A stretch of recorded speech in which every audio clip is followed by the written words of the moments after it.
Oye, país, buenas noches, oye, país, yo soy Rudy González, gracias por su compañía en esta hora, qué bueno que me acompañan como cada noche aquí por Color Visión para analizar los temas noticiosos de interés nacional e internacionales.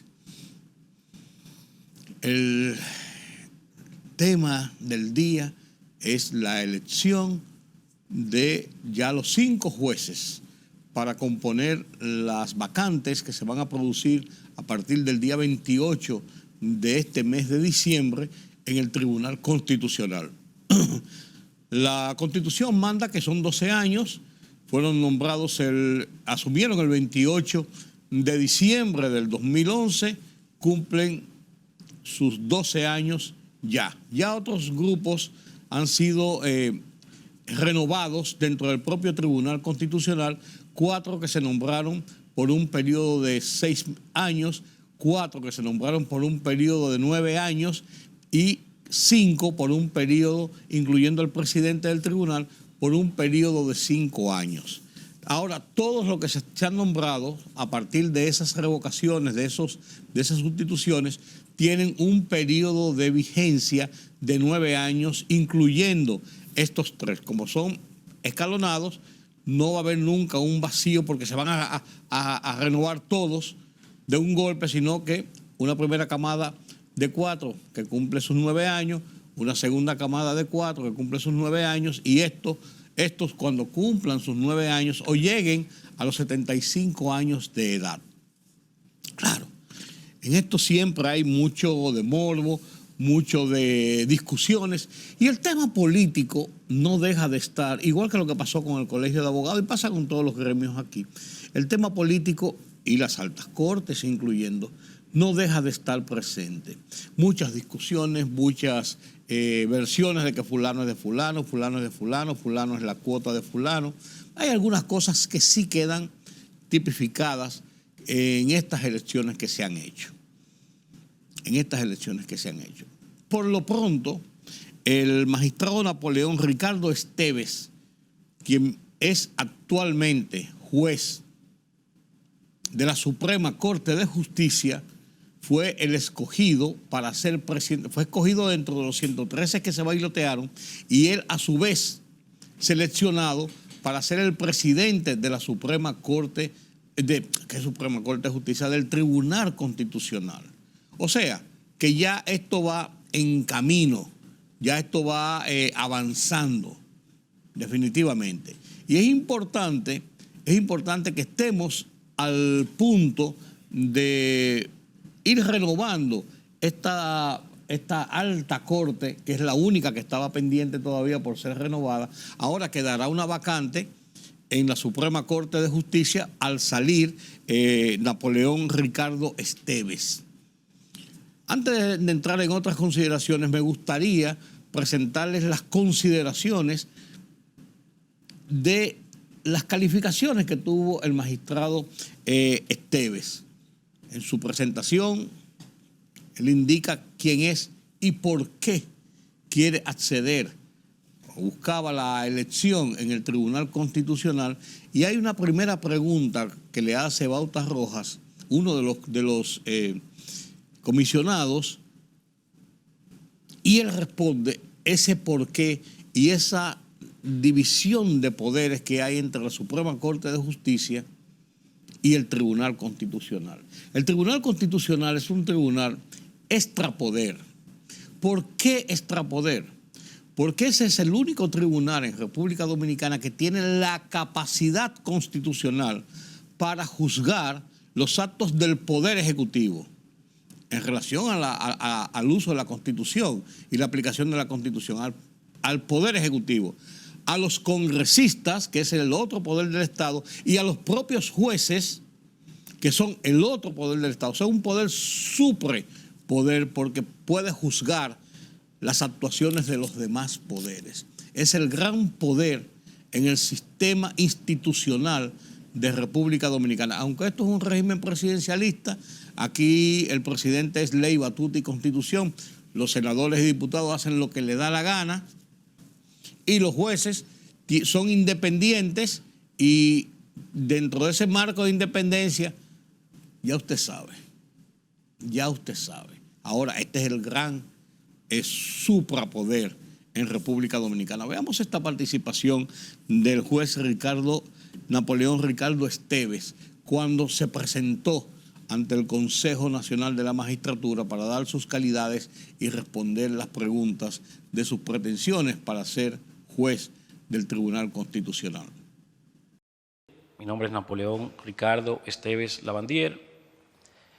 Voy a hacer una breve presentación, trataré de hacer una breve presentación, ya que todos tienen nuestra hoja de vida en sus expedientes.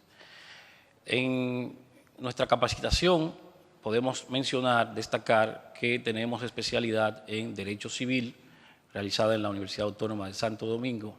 Tenemos especialidad de Derecho Procesal Civil en la Pontificia Universidad Católica Madre y Maestra, así como tenemos un magíster en Derecho Constitucional y Procedimientos Constitucionales en la misma Pontificia Universidad Católica Madre y Maestra. Nos graduamos de abogado en el año 1999 en la Universidad Autónoma de Santo Domingo, es decir, que tenemos 24 años de ejercicio.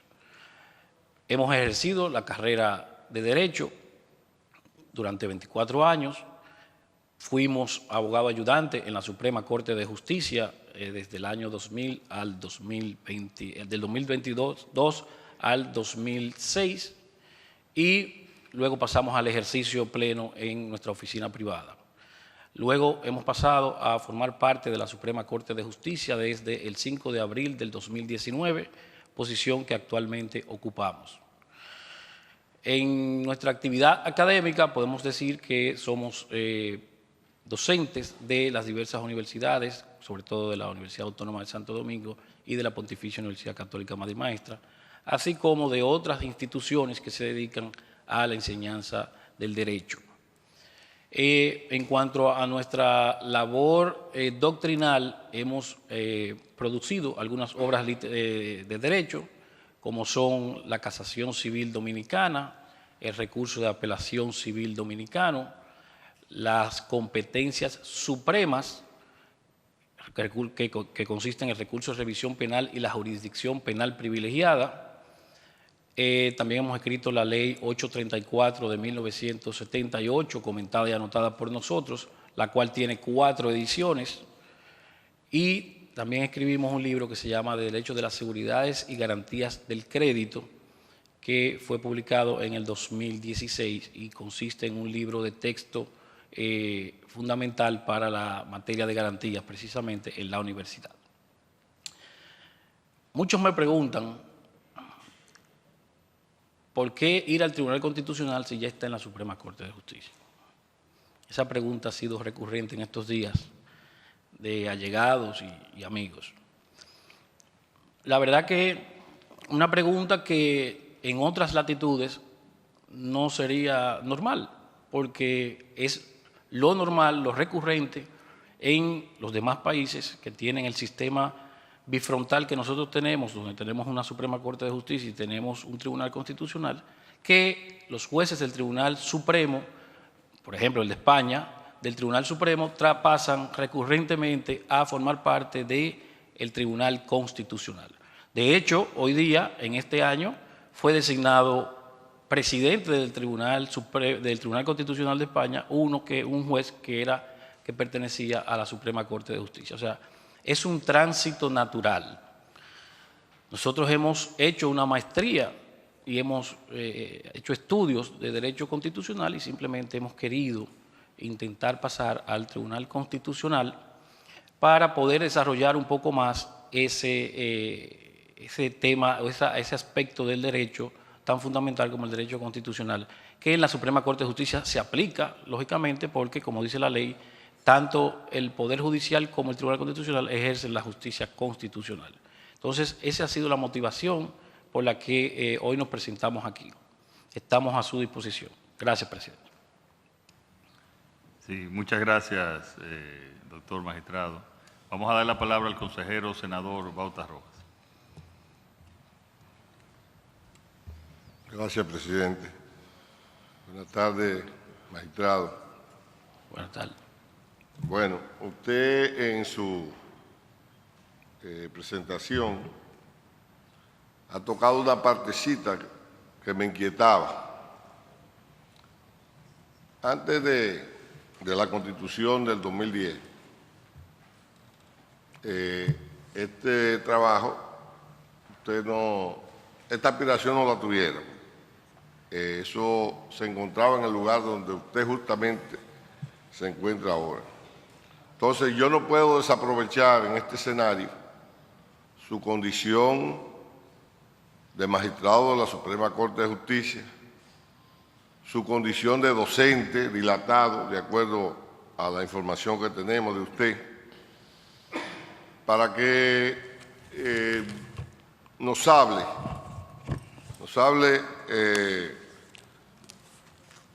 si pueden haber diferencias, pueden haber semejanzas, similitudes entre la Suprema Corte de Justicia y el Tribunal Constitucional. ¿Qué usted opina de ese traslado de un lugar a otro? Usted ha dado algunas razones, pero que nos detalle más en su condición de docente y parte ya de la Judicatura Nacional. Bien, ciertamente usted hablaba de semejanzas y diferencias de los dos órganos, el Tribunal Constitucional y la Suprema Corte de Justicia. Ciertamente, los dos órganos pertenecen a lo que se conoce como el poder jurisdiccional del Estado. Los dos comparten el poder jurisdiccional. La Suprema Corte de Justicia, antes del 2010, como usted bien exponía, tenía el monopolio de esa función o esa rama del Estado que es la función jurisdiccional. Hoy día ya la comparte, a partir de la Constitución del 2010, con el Tribunal Constitucional y con el Tribunal Superior Electoral. Esos tres órganos conforman lo que se ha denominado las altas cortes. Esa trilogía de cortes son las altas cortes de la nación.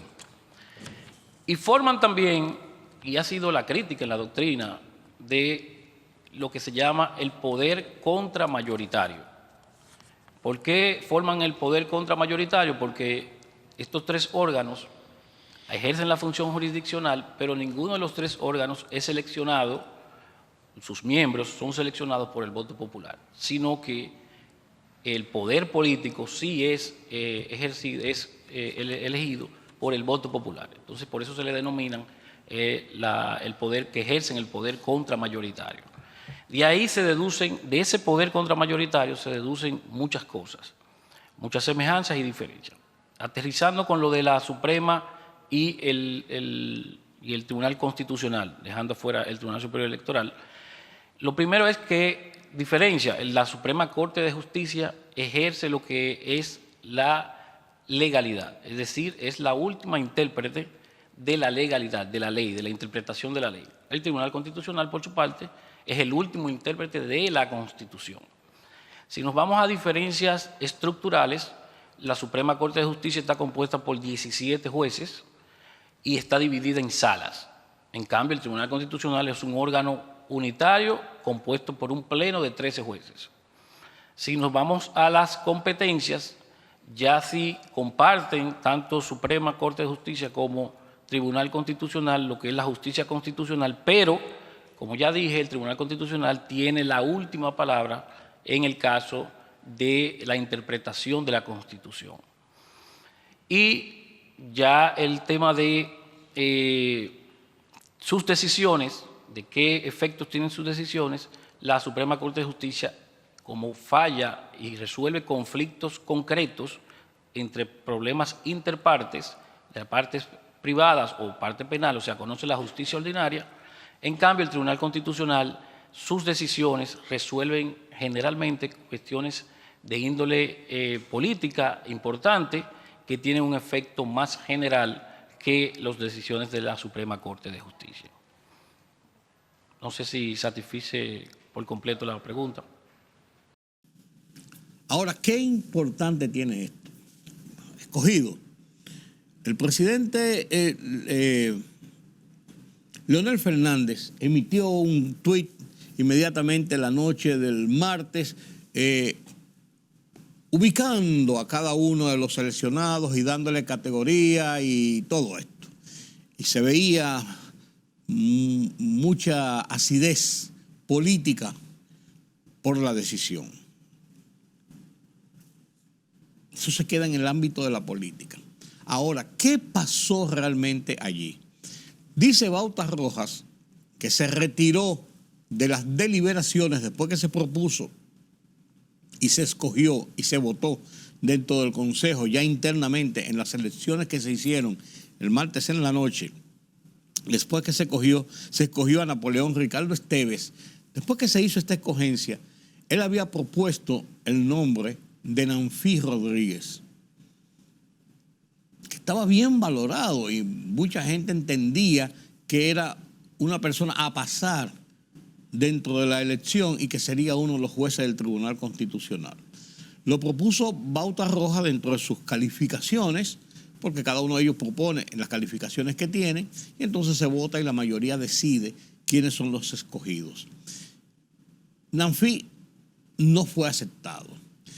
Y pareciera que previamente se había hablado de que había una repartición de ciertas cuotas, como ocurre con todas las altas cortes, con todos los estamentos colegiados del país.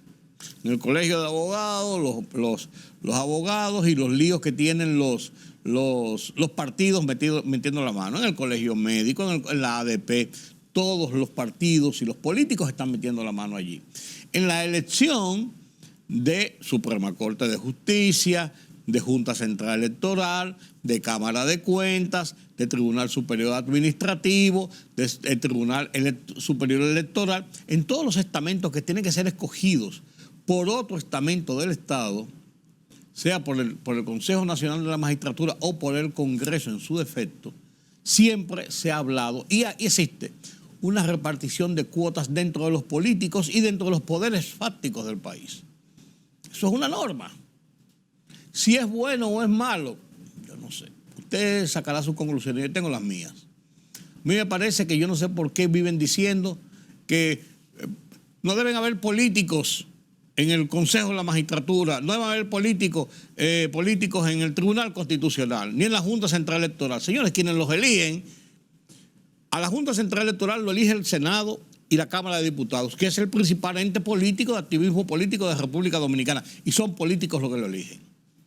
En el Consejo Nacional de la Magistratura, 1, 2, 3 y 4, de los 8 que componen el Consejo de la Magistratura son entes políticos directos. El presidente de la República es un ente político directo electo por voto directo. El presidente del Senado es un político directo del partido de gobierno. El presidente de la Cámara de Diputados es un político activo electo por el voto popular del partido de gobierno. La Procuradora General de la República es una funcionaria del presidente de la República. Que si es independiente, no, pues está ley de un decreto. Él firma un decreto y mañana la quita, la pone, la mueve. Entonces son entes políticos porque obedecen a la estructura política del país. Entonces, no, que no deben haber políticos. Entonces, los mismos políticos tratan de desmeritar a la clase política, pero actúan políticamente en ese sentido. Y en este caso, se hablaba de esa cuota de repartición. Yo no sé a quién pertenece Napoleón Ricardo Esteves. El presidente Fernández lo etiquetó. No sé a quién pertenecen los otros. Fidias Aristi. Fidias Aristi fue político. Fidias Aristi estuvo vinculado a otros gobiernos.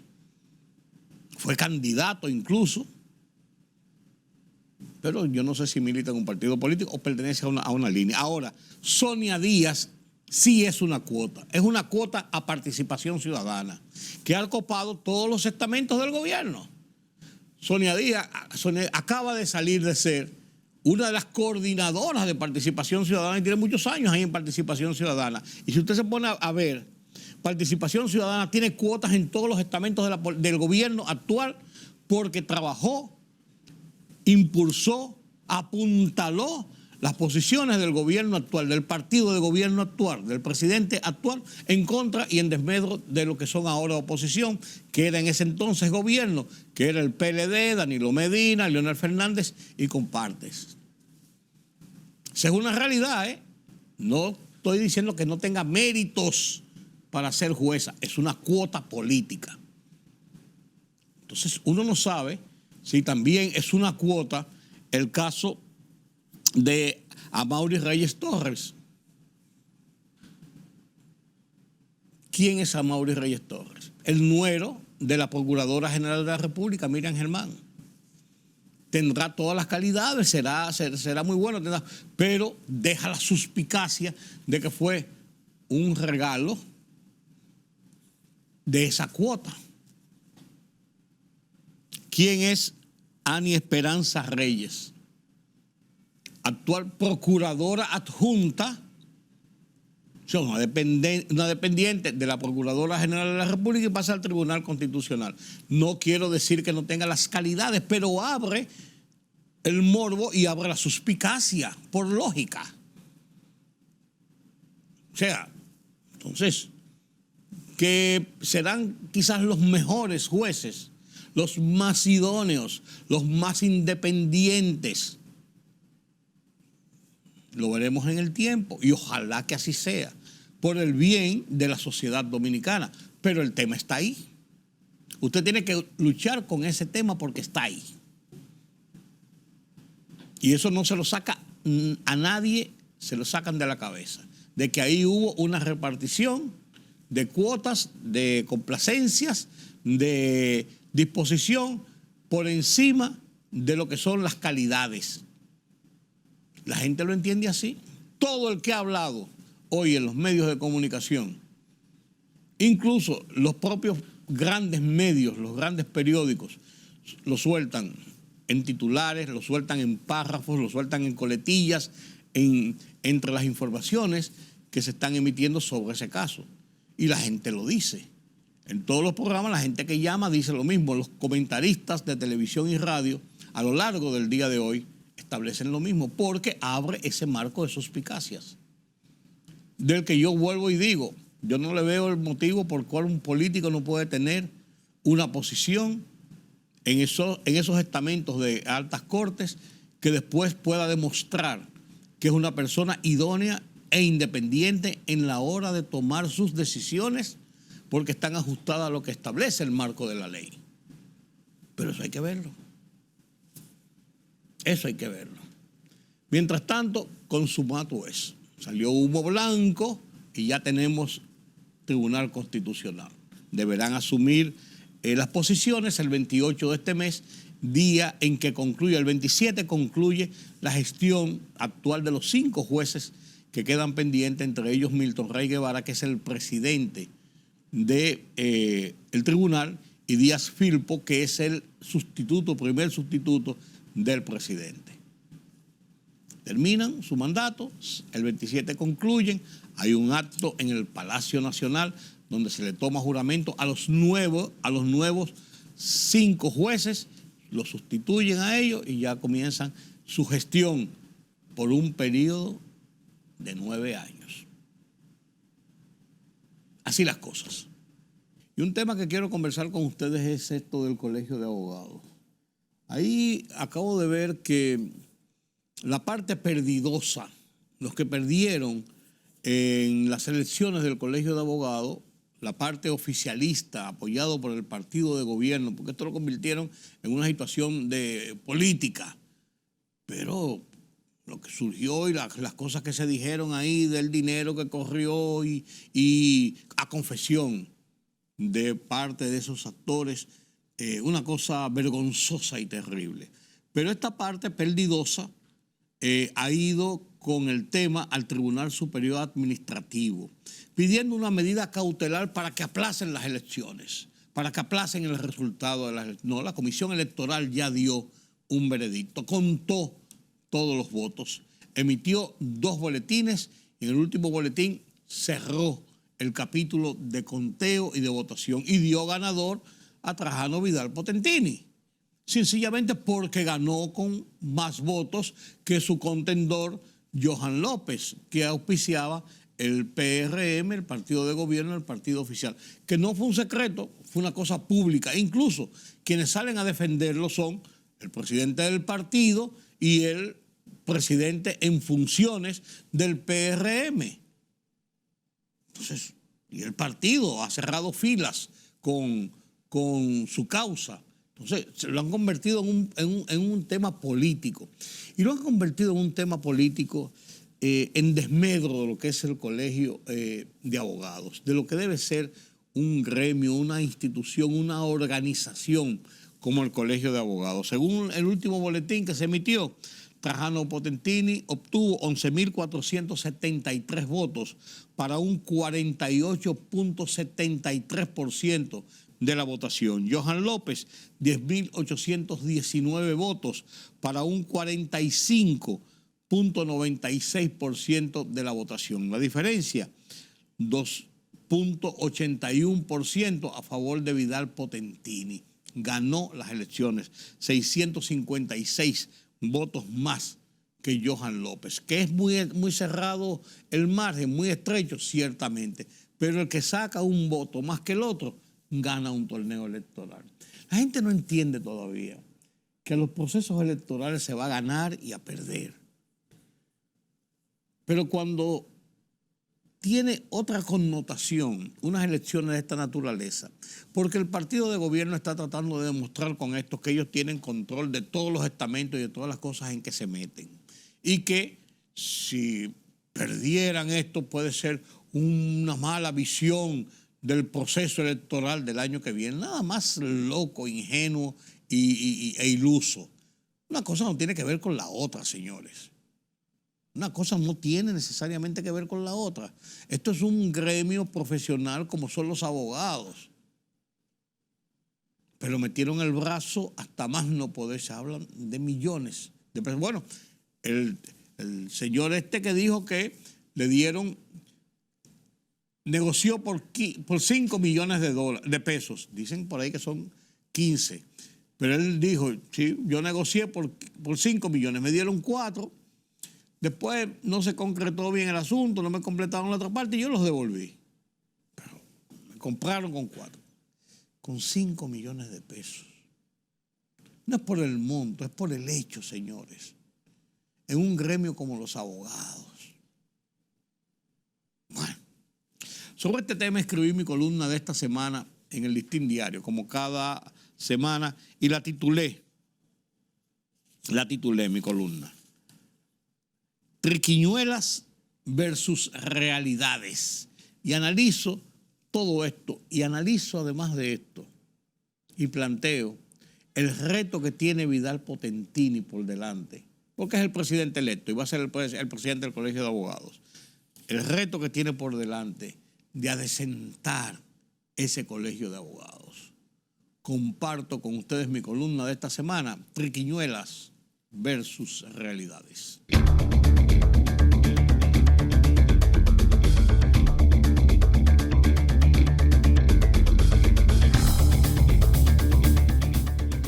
Trajano Vidal Potentini ganó las elecciones a la presidencia del Colegio de Abogados. Así lo proclamó la Comisión Electoral del gremio. Potentini sumó el 48,73% de los votos, frente al 45,96% que logró Johan López, su más cercano rival. Esa sumatoria no resiste ninguna discusión. El que más votos obtiene, gana. Y eso fue lo que obtuvo Vidal Potentini y por tanto ganó. Ahora se quiere desconocer esa victoria porque el oficialismo, que apoyó con toda su fuerza a López, incluyendo la monetaria, se resiste a asumir que alguna de sus posiciones puede ser derrotada. Unos creen que al poder no se le gana, otros no entienden cómo perdieron. Tras una inversión tan cuantiosa, incluyendo la confesada por el candidato que admitió públicamente aportes millonarios que recibiera para que rompiera una alianza de la oposición contra el oficialismo. El apresuramiento en proclamar ganador del oficialismo, hecha por altos dirigentes del partido de gobierno, incluso del alto funcionariado, cuando aún se contaban los votos, fue una muestra del refajo. Echar para atrás les es más complicado, por lo que surgen las triquiñuelas acostumbradas en el país cuando se pierde un certamen y se grita fraude, como pretendida justificación. El que va a unas elecciones tiene dos opciones: ganar o perder, y no cabe dudas de lo ocurrido en el Colegio de Abogados. Trajano Vidal Potentini tiene ante sí, ahora, la obligación de salvar la cara del Colegio de Abogados de la vergüenza pública en que lo han sumido los perdedores de Marras. Un hombre de recias convicciones, personales y profesionales, como Trajano Vidal Potentini, puede hacerlo.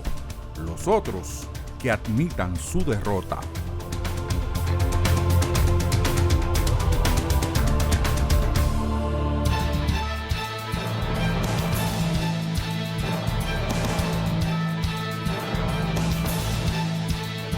El Consejo Nacional de la Magistratura designó a Napoleón Esteves Lavandier como nuevo presidente del Tribunal Constitucional para los próximos 9 años, quien será acompañado de Fidia Jaristi, Amaury Reyes Torres, Sonia Díaz y Armi Esperanza Ferreira, sustituyendo así a los 5 jueces salientes. Los nuevos jueces del Tribunal Constitucional fueron convocados inmediatamente a la juramentación que se realizará el próximo 28 de diciembre en un acto que tendrá lugar en el Salón de Embajadores del Palacio Nacional. Ese mismo día tomarán posesión de sus puestos como miembros de ese órgano. Una embarcación cargada que había salido desde Puerto Plata se hundió en alta mar. Se trata de la embarcación propiedad de la empresa Two Brothers, que salió hacia las islas Turcas y Caicos con el fin de llevar mercancías. Hasta el momento se reportan varios desaparecidos. De manera preliminar, se sabe que había 12 tripulantes y solo se han rescatado 6. El Senado de la República dio su aprobación a 5 préstamos por un monto total de $992 millones destinados a diversas finalidades, como el contrato con el Banco Interamericano de Desarrollo BID por $70 millones para financiar el proyecto Gestión Costera Sostenible a cargo del Ministerio de Turismo. Estos créditos, que ya habían sido aprobados por la Cámara de Diputados, estarán disponibles para su utilización por parte del Poder Ejecutivo. Mediante la firma de un convenio, la Dirección General de Alianzas Público-Privadas, como fideicomitente del Fideicomiso Propedernales, asumió el compromiso con la organización internacional Save the Children de trabajar y asumir protocolos y acciones que permitan prevenir desde la Fundación del Destino Cabo Rojo la explotación sexual comercial infantil y la vulneración de los derechos de la niñez.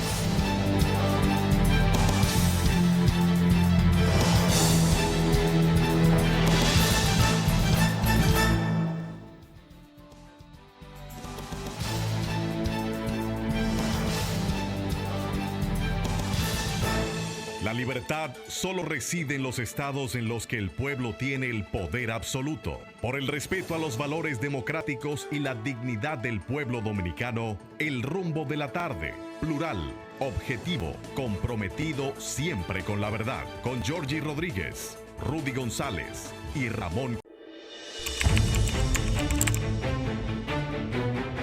Periodismo de investigación, columnas, opinión, análisis, reportajes de fondo, hora por hora, una completa plataforma multimedia.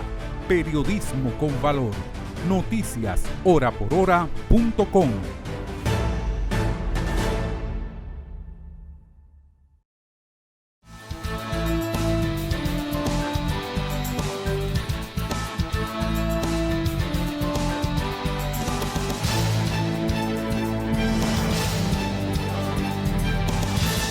El tema de Hamás, el tema de Israel, sigue siendo motivo de controversia, sigue siendo motivo de atención en el mundo.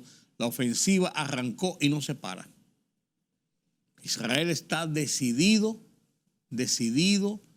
totalmente a ponerle el cascabel al gato a estos grupos terroristas que provocaron con con el desarrollo de una carnicería aquel 7 de octubre.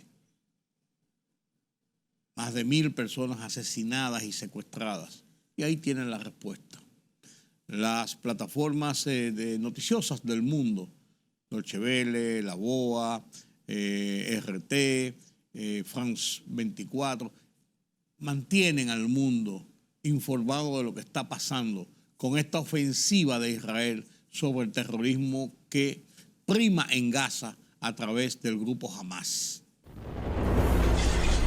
Israel amplió su ofensiva aérea y terrestre a lo largo del territorio palestino mientras ordena a los civiles que abandonen Khan Yunis. Muchas personas que ya de por sí habían sido desplazadas del norte de la franja se ven obligadas a desplazarse de nuevo, lo que sigue generando críticas internacionales. El ejército israelí afirma que más combatientes se rindieron, entre tanto, en el norte.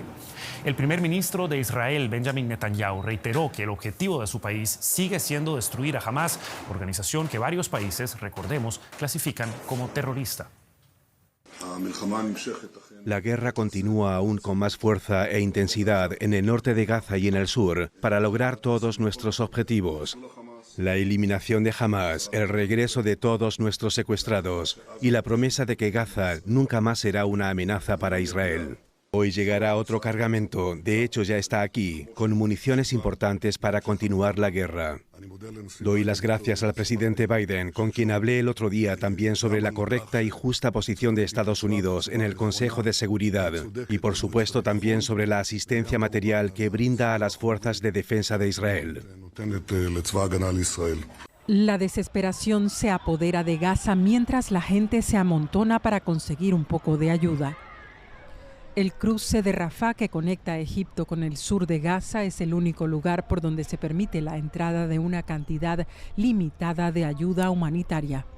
Israel ha habilitado un nuevo punto de control en la fronteriza localidad de Kerem Shalom para agilizar las inspecciones de los camiones con ayuda. Entre tanto, el ejército continúa con sus bombardeos aéreos sobre Gaza. Este barrio de la ciudad de Khan Yunis quedó reducido a escombros. Israel afirma que su objetivo es eliminar a Hamas, clasificado como grupo terrorista por varios países. Estábamos sentados en casa cuando comenzó el bombardeo, sin previo aviso. Esperamos que Dios nos ayude. Israel ha extendido su ofensiva hacia el sur de la franja hasta llegar a Rafah. Los combates continúan ocasionando más y más víctimas mortales y el sistema de salud de Gaza está colapsado. Hemos visto a pacientes con traumatismos en carretas tiradas por burros o caballos, así como también cadáveres. Personas gravemente heridas que llegan a pie o en sus propios vehículos. Cada habitación del hospital Al-Ahli, cada sala, cada pasillo, pero también el patio exterior, la biblioteca, están llenos de pacientes. La destrucción se extiende por toda la franja. Grupos de derechos humanos advierten de que con un sistema de salud al límite y ayuda insuficiente, las consecuencias podrían ser devastadoras para los palestinos desplazados. Analizamos ahora el tema con el periodista y experto en Medio Oriente, Mikel Ayestarán, desde Estambul. Mikel, 2 meses y 5 días después de que comenzara la ofensiva israelí en Gaza en respuesta al ataque de Hamas, Israel ha abierto el paso fronterizo de Kerem Shalom, que une el sur de Israel con la franja. La pregunta es si esto va a aliviar la situación. ¿Qué significa realmente sobre el terreno? Bueno, la apertura de Kerem Shalom es importante porque puede dar un mayor volumen de inspección a los vehículos que tienen que entrar luego en Gaza, pero solamente es un paso previo a esa entrada definitiva que sí o sí se tiene que producir por Rafah. Es el paso desde Egipto, que es el único que está operativo. El problema es que hay una cola bien importante de camiones esperando a entrar, que ya han sido inspeccionados. Lo que ocurre es que al otro lado no se dan las garantías mínimas para que esos camiones camiones puedan realizar su reparto. Las diferentes organizaciones que están trabajando dentro tienen, por ejemplo, problemas de combustible, tienen problemas para que su personal se desplace al sur y puedan realizar las entregas. Por lo tanto, esas inspecciones sí se están realizando. Lo que ocurre es que luego el segundo paso, ese paso de poder entrar en Gaza y realizar las entregas, es prácticamente imposible en estas condiciones que tenemos de bombardeos.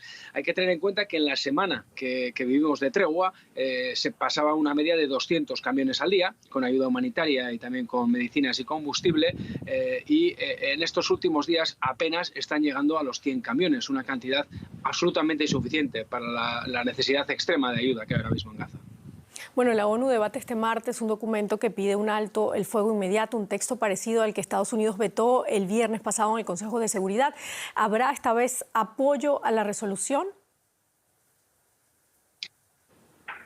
Parece que sí, parece que habrá un apoyo a la resolución. Lo que ocurre es que ese apoyo no será vinculante. Será una medida simbólica en la cual se volverá a mostrar ese apoyo a ese respaldo a un alto el fuego después de 2 meses de brutales bombardeos sobre la Franja de Gaza. Pero repito, no va a ser una medida vinculante. Lo que realmente importa, lo que realmente es decisivo, es ese Consejo de Seguridad, y en ese órgano Israel cuenta con el apoyo total y sin fisuras de Estados Unidos, que, como ya vimos recientemente, cuando llegó el momento de la verdad, la hora de la votación, no dudó un instante y decidió aplicar el derecho al veto. De esta forma vamos a tener esta dualidad una vez más, como en la Asamblea. Sí que va a estar a favor de apoyar estos textos de alto el fuego en Gaza, pero por otro lado vamos a mantener ese Consejo de Seguridad en el cual Israel cuenta con la garantía de que Estados Unidos sí o sí va a aplicar el derecho al veto. Es decir, que por ahora sobre el terreno no habrá un alto el fuego, mientras el ministro israelí de Defensa afirma que la ofensiva ha dejado a Hamás al borde de la disolución. ¿Qué podemos esperar entonces? Bueno, en los últimos días estamos viendo cómo Israel busca una imagen de victoria. Está claro que la diferencia militar es absoluta entre lo que es el potencial que tiene Israel y el potencial que tienen las milicias palestinas, pero necesitan esa imagen de victoria. Desde el campo político vemos como Yoav Galant, el ministro de Defensa, como el primer ministro Benjamin Netanyahu, insisten precisamente en esta idea, en que tienen cercados los principales bastiones de Hamás, los principales batallones del grupo islamista estarían a punto de colapsar, según también palabras del ministro de Defensa. Pero si leemos la prensa israelí, vemos cómo los analistas militares son bastante más cautos a la hora de ver el final del grupo islamista. Tenemos, por lo tanto, esos mensajes que están llegando desde el campo político, pero sobre el terreno lo que estamos encontrándonos, sobre todo después del final de la tregua, son muy violentos combates, calle por calle, casa por casa, en los 3 grandes bastiones que tiene Hamás, tanto al norte como en el sur. Y según los políticos, esto anuncia que estamos ante el final, ante el colapso del brazo armado del grupo islamista. Pero, insisto, si analizamos los textos de los expertos militares, son bastante más cautos y dicen que todavía será necesario tiempo para poder combatir a Hamás, porque gran parte de sus milicianos siguen aún bajo tierra esperando en los túneles. Mossab va de hospital en hospital en Han Yunis. Necesita desesperadamente que sus 2 hijos heridos reciban atención médica. Es el único familiar vivo que les queda a los niños, porque su mujer, su otra hija y su padre murieron en un ataque cerca de su casa.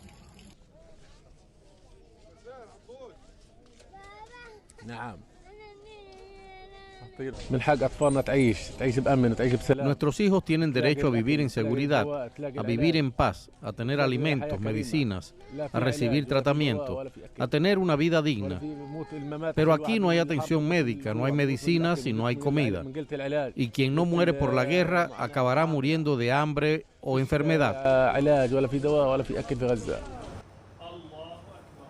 En el hospital de Rafah, muchas familias han tenido que despedirse de sus seres queridos.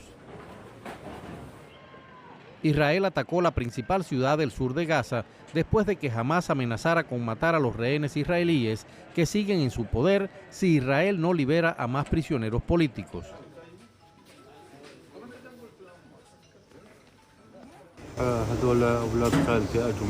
La familia de mi tía fue desplazada de Han Yunis debido a la guerra.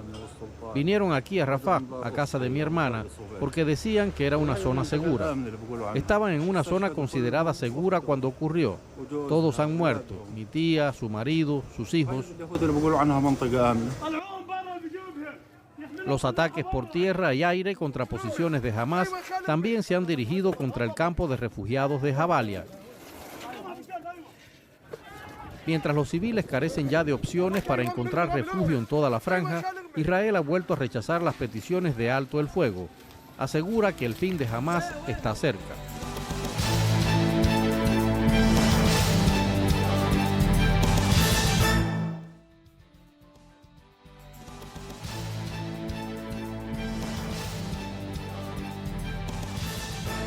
La libertad solo reside en los estados en los que el pueblo tiene el poder absoluto. Por el respeto a los valores democráticos y la dignidad del pueblo dominicano, el rumbo de la tarde, plural, objetivo, comprometido siempre con la verdad. Con Georgie Rodríguez, Rudy González y Ramón.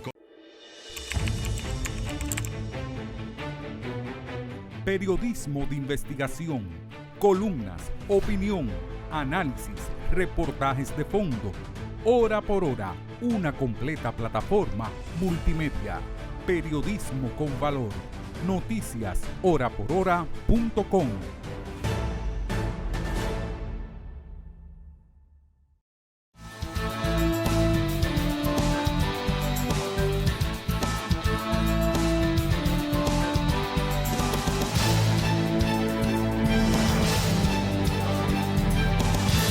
El tema del Canal de Panamá es interesante. El lago Gatún, que es donde se nutre el agua principalmente, que hace que las esclusas del canal suban y bajen para nivelar el paso de los barcos del Pacífico hacia el Atlántico y Caribe y del Atlántico y Caribe hacia el Pacífico. Son dos niveles diferentes, pero las esclusas, dos esclusas, una en Miraflores, que está allá abajo en el lado del Pacífico, y una en el lado del lago Gatún, que está más hacia el norte. Es una de las obras de ingeniería, de las maravillas del mundo, de tantos años, pero que funciona como un reloj suizo. Pero ahora tenemos que el lago Gatún se está secando y el Canal de Panamá tiene problemas en cuanto al tránsito de los barcos por esa zona, por los desniveles que necesitan las esclusas para poder realizar los cambios de altura del Pacífico y el Atlántico. Este es un tema controversial. Se ha hablado mucho de él y ya se han escrito y se han hecho reportajes en ese sentido. Más de 14.000 embarcaciones cruzaron por estas aguas el año pasado. Es la cifra anual más alta del Canal de Panamá en una década, pero eso podría revertirse tanto este año como el próximo debido a la sequía.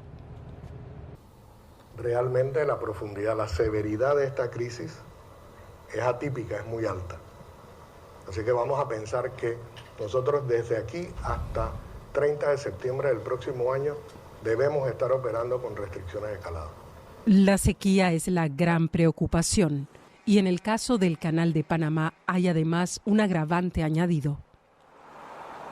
Y recordemos que la gran desventaja que tiene el Canal de Panamá con otras rutas marítimas es el hecho de que nosotros operamos con agua dulce, mientras que las otras rutas marítimas utilizan agua de mar.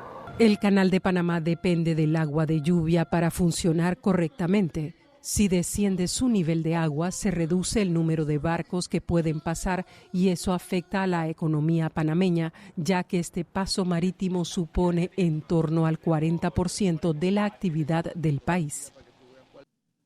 Como ustedes pueden ver, es una situación bastante compleja.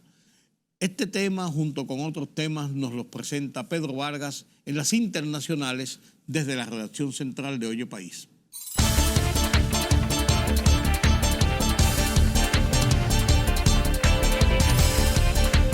Emiratos Árabes Unidos han instalado 3 plantas desalinizadoras de agua en la frontera entre Egipto y la Franja de Gaza, cuya producción ser enviada a la población del asediado enclave palestino, informaron fuentes oficiales emiratíes.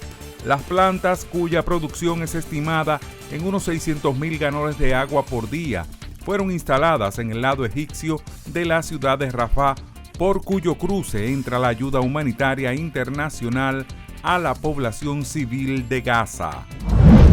El acuerdo final de la Cumbre del Clima de Dubái llama a los países a transitar hacia el fin de los combustibles fósiles.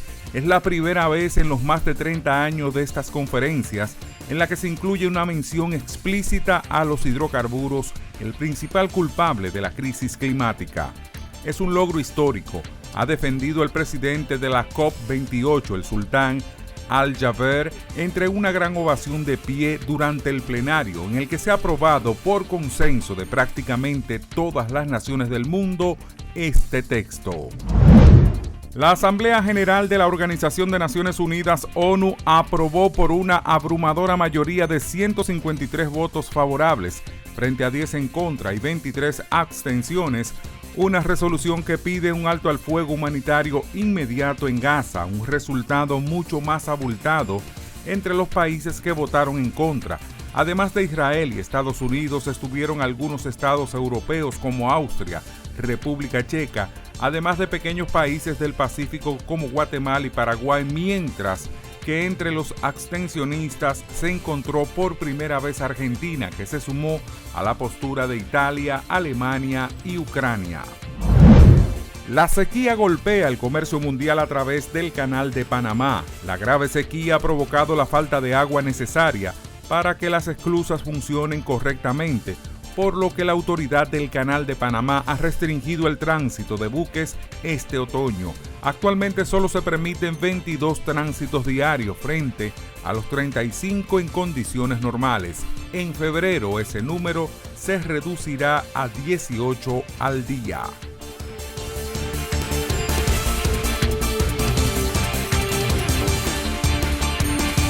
Llegamos al final de esta emisión de Oye País. Gracias por su compañía en esta hora, como cada noche, como cada día, aquí por Color Visión. Yo soy Rudy González. Pasen un feliz resto de esta noche. Tenemos una cita mañana nueva vez. Hasta entonces.